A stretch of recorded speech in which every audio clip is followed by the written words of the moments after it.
Momento ahora de nuestra habitual entrevista de los jueves aquí en el piso de los estudios del Expreso. Esta vez para hablar de aquello que le anunciábamos, la crisis actual en Venezuela, qué es lo que pasa tras qué va a pasar tras la suspensión del país caribeño como integrante del Mercosur. Rolando Díaz, nuestro compañero de Economía Virtual, tiene una entrevista preparada en piso precisamente para hablarnos de este tema. Rolando, ¿qué tal? Buenas noches. Buenas noches, Jorge, buenas noches a la audiencia. Y efectivamente, esta noche vamos a hablar de Venezuela y su crisis, de Venezuela y su exclusión del Mercosur, su suspensión por el momento del Mercosur. Y lo hacemos con Juan Manuel Moratal. Buenas noches y gracias por aceptar nuestra invitación. No, gracias a vos, Rolando, es un placer estar acá. Juan Manuel, nos metemos en materia. Hace apenas unos meses, Venezuela era suspendida por el Mercosur y ahora una segunda suspensión. ¿Cuál es la diferencia entre aquella y esta suspensión? Bueno, efectivamente, en diciembre pasado tuvimos una primera suspensión por parte del Mercosur del bloque a Venezuela.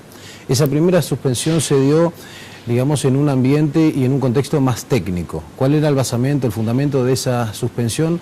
Era una serie de regulaciones y normas que Venezuela no había logrado pasar por la aprobación de su Congreso y por lo tanto el Mercosur, aprovechando esa situación, en cierto modo, y el contexto político y social del momento, decide imponer esta suspensión sine die o, digamos, no teniendo un plazo determinado. ¿Cuál es la diferencia fundamental con esta nueva suspensión? Esta suspensión fue desde el momento en que fue barajada como posibilidad, denominada como una suspensión política.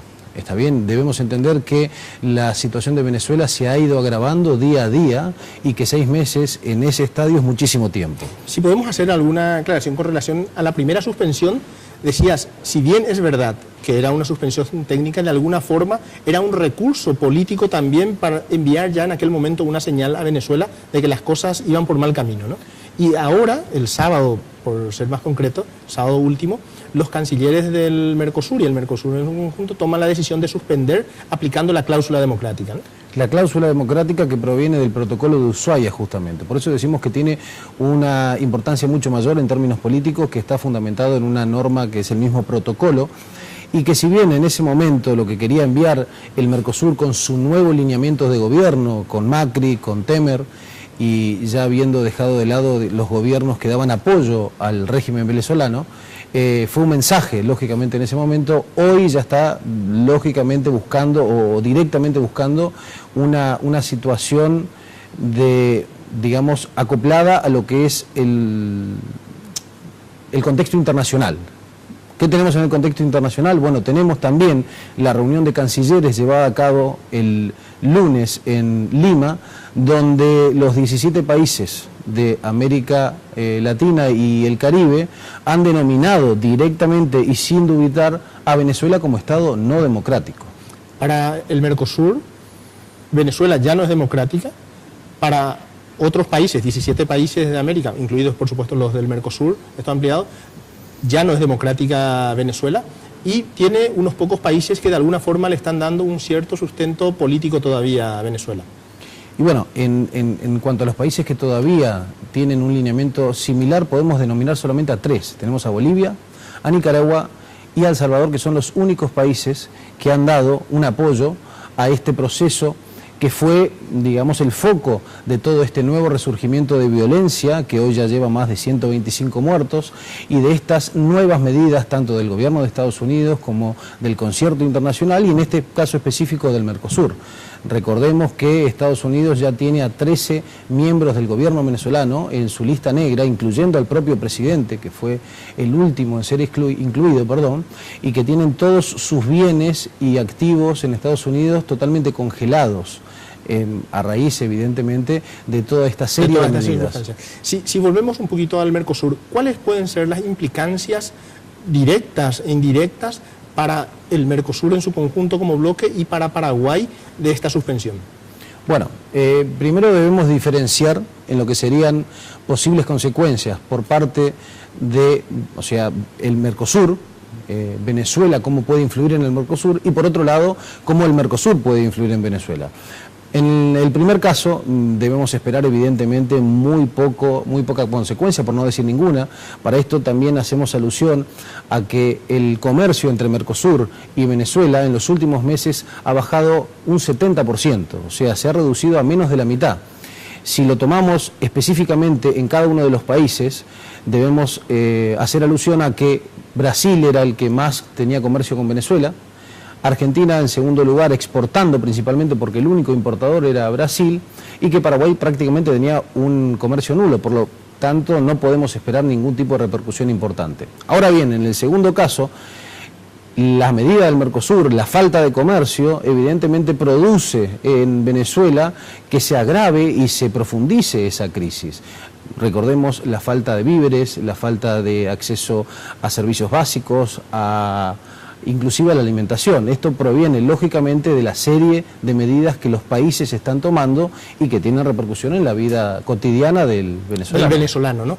Y efectivamente, para los demás países de la región, estos 17 países que hoy o el lunes acaban de tomar hacer esta declaración en términos de que Venezuela ya no es considerado un Estado democrático, un país democrático, ¿cómo puede afectar esto a Venezuela, esa declaración? Porque finalmente no es otra cosa que una declaración que sí tiene incidencia política, pero no sabemos si va a tener alguna incidencia hacia adentro de Venezuela como para que cambie la situación. Y bueno, en términos de influencia, y si nos llevamos por lo que dicta la realidad, debemos decir que no mucha. ¿Por qué? Porque el gobierno de Maduro ha ido profundizando y ha seguido sus lineamientos a capa y espada y contra todo pronóstico. Ahora bien... La constituyente es prueba clara de ello, ¿no? Tal cual, la Asamblea Nacional Constituyente, que según números oficiales llevó a votar a más de 8 millones de venezolanos. Cuando no había competencia. Sin competencia, lógicamente esto tiene es una nota que hay que tomar y es una de las razones por la cual los si el número fuera, perdón Juan Manuel, sí. pero si el número fuera real, si el número de votantes fuera real, de los participantes fuera real, de alguna forma tenemos que reconocer que hay un sustento también fuerte en términos de votantes, en términos de adhesión, porque si ese número es real, si no estuviese dibujado, que es lo que alega la oposición lógicamente, pero si ese número fuera real, el problema en Venezuela es serio porque hay un sector importante del país que apoya este régimen con todo lo que eso implica, ¿no? Con todos los problemas que tienen actualmente, ¿no? Tal cual, y por eso hablamos de que la influencia externa hasta el momento no ha rendido sus frutos y que el Concierto Internacional de Naciones, los demás países de América deben empezar a tomar nota de esa situación interna. Existe una parte de la población, que puede ser discutible o no, pero que es una parte importante de la población, que apoya este gobierno, que apoya este régimen. La oposición no ha sabido capitalizar tampoco hasta este momento toda la fuerza que le está viniendo desde fuera, ¿no? No, evidentemente alega también que existe, según lo expresado por ellos mismos, un terrorismo de Estado, con la encarcelación de ciertos miembros representativos de la oposición, con el impedimento de participar en las elecciones, pero inclusive con estas razones hay que tomar nota y hay que entender cuáles son los mecanismos apropiados para que el cambio también se produzca no solamente de afuera hacia adentro, sino de adentro también hacia afuera. Las dictaduras se dice que en algún momento terminan cayendo, ¿no? Es decir, en algún momento caen. Sin embargo, esto tampoco es absoluto, ¿no? Y con Venezuela no sabemos o con el régimen actual imperante en Venezuela, no sabemos si ese final está cerca o queda mucho Maduro o mucho chavismo o mucho bolivarismo en Venezuela por más tiempo, ¿no? Así es, realmente sería bastante temerario arrojar algún tipo de proyección de tiempo en cuanto a lo que le puede quedar al gobierno de Maduro, porque los que lo han hecho hasta el momento se han equivocado. Ha durado más de lo que muchos pensaban y evidentemente tiene una convicción y una vocación de poder. Y una fuerza, ¿no? Una fuerza que está llevándose por delante inclusive a la opinión internacional, a la presión de los otros países, y que el problema principal es que la población venezolana se vea atrapada en esta lucha de poderes. Y sigue teniendo una caja importante, ¿no? El petróleo todavía sigue aportando recursos como para sostener este régimen, porque finalmente sostener este régimen en estas circunstancias debe ser complicado en términos económicos. Y eso nos lleva a otro tema importante. Estados Unidos, uno de los socios comerciales en materia petrolera bastante importantes de Venezuela, ataca políticamente, pero el tema del petróleo, en cuanto al comercio que tienen unos con otros, se mantiene intacto.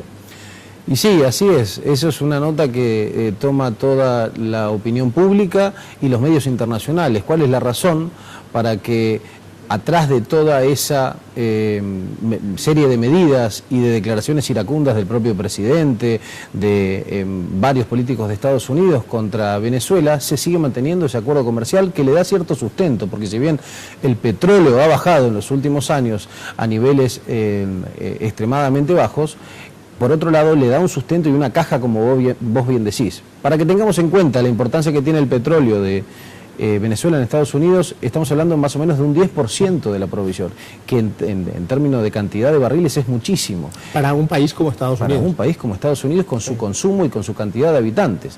Entonces, si estamos hablando del 10%, sumado al hecho de que tendrían que utilizar reservas propias si se terminara ese acuerdo, esto podría impactar en el precio, podría impactar inclusive en la mano de obra de los de los estados procesadores del sur, Texas y Florida. Evidentemente es un costo político que nadie quiere pagar, y que prueba de esto es la propia declaración que hace el Congreso de Estados Unidos pidiendo mesura y reflexión al propio Trump cuando habla de tema petrolífero con Venezuela. Es decir, se puede hablar de los temas políticos, se puede presionar políticamente, pero incluso el mismo Congreso americano de alguna forma llama la atención como para que no se introduzca la cuestión o se lleve la cuestión de la crisis al petróleo, porque le podría afectar directamente a la economía de Estados Unidos. Tal cual, tendría sus consecuencias, y este no es un momento que ellos quieran ver afectado su plan y su matriz energética. Y ambos países están en esa circunstancia, porque de la misma forma que para Estados Unidos es importante esa provisión, para Venezuela es muy importante también seguir realizando esa provisión, porque justamente aumenta su caja, ¿no?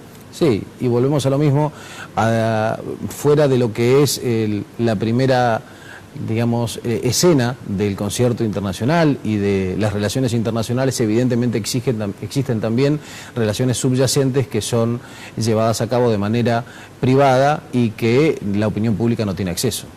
Si volvemos un poquito al Mercosur, Juan Manuel, Brasil en crisis y en una crisis profunda, de hecho el presidente se acaba de salvar por los pelos, ¿no?, de una destitución o del arranque por lo menos de un proceso. Venezuela en una profunda crisis, Argentina también con su propia crisis, aunque en este momento de todas estas crisis creo que es la menos fuerte o la que menos llama la atención. ¿Cuál es el futuro del Mercosur en este momento? Bueno, como bloque, ¿no? En este momento como bloque, los grandes países, Brasil y Argentina, están muy preocupados por sus propios problemas, como vos bien decís. En el término de Argentina estamos hablando más que todo de problemas económicos, de problemas que ya pueden ser de carácter social. En la parte política, un poco menos convulsionado. Brasil acaba de pasar posiblemente la crisis política más grande que ha tenido, seguramente en los últimos 20 años, eso con seguridad. Y quienes le brindan más seguridad, más formalidad y un horizonte un poco más certero, Paraguay y Uruguay. Estos son los países que hoy están aportando la mesura. Y son los chicos. Y son los chicos, esa es la realidad. Pero evidentemente para Paraguay y Uruguay esto ha sido, en términos económicos, por ejemplo con el tema de la carne de Argentina, con el tema de lo que sería el comercio internacional, ha afectado positivamente, aunque nunca nadie puede decir que deberían beneficiarse de los problemas ajenos, pero en ciertos ámbitos y en ciertos temas ha sido hasta un pequeño beneficio. Juan Manuel, muchísimas gracias por acompañarnos esta noche. Un gusto tenerte para este análisis. Juan Manuel Moratal, especialista en Derecho Comercial Internacional, nos ayuda a analizar el tema Venezuela y un poquito más el contexto del Mercosur. Así que muchísimas gracias, Juan Manuel. No, nuevamente gracias por la invitación y es un placer estar con vos hoy y con toda la teleaudiencia. Bueno, y aprovecho contigo para despedirme y también para despedirme de la audiencia. Espero que por algún tiempo y alguna vez volver, que es... aprovecho para saludar a Jorge. Muchísimas gracias por el espacio al canal, a Economía Virtual, saludar a Miriam y también a Horacio y al todo el equipo de Red Guaraní. Y aprovecho para saludarte, Jorge, a ti en representación de todos, agradecerles este espacio y espero volver pronto a esta casa. Sí, no, Rolando, la verdad nosotros sumamente agradecidos con vos. Un trabajo impecable el tuyo en todo este tiempo al frente de este segmento de entrevistas aquí en el Expreso, y de parte mía, y hago extenso el deseo por parte de todos los chicos y todos los que trabajamos diariamente aquí en Red Guaraní, desearte el mayor de los éxitos y que este nuevo emprendimiento personal signifique eso, ¿no? Enriquecimiento personal, profesional, y por supuesto las puertas abiertas, como sabes, del canal para volver a trabajar contigo en cualquier otro momento, ¿eh? Muchísimas gracias, Jorge, nuevamente a ti, al canal y a la audiencia. Bien, así se despedía de nosotros Rolando Díaz por un tiempo. Ojalá lo tengamos de vuelta próximamente con nosotros aquí. Le agradecemos también, por supuesto, al entrevistado. Una pausa comercial y enseguida seguimos informando.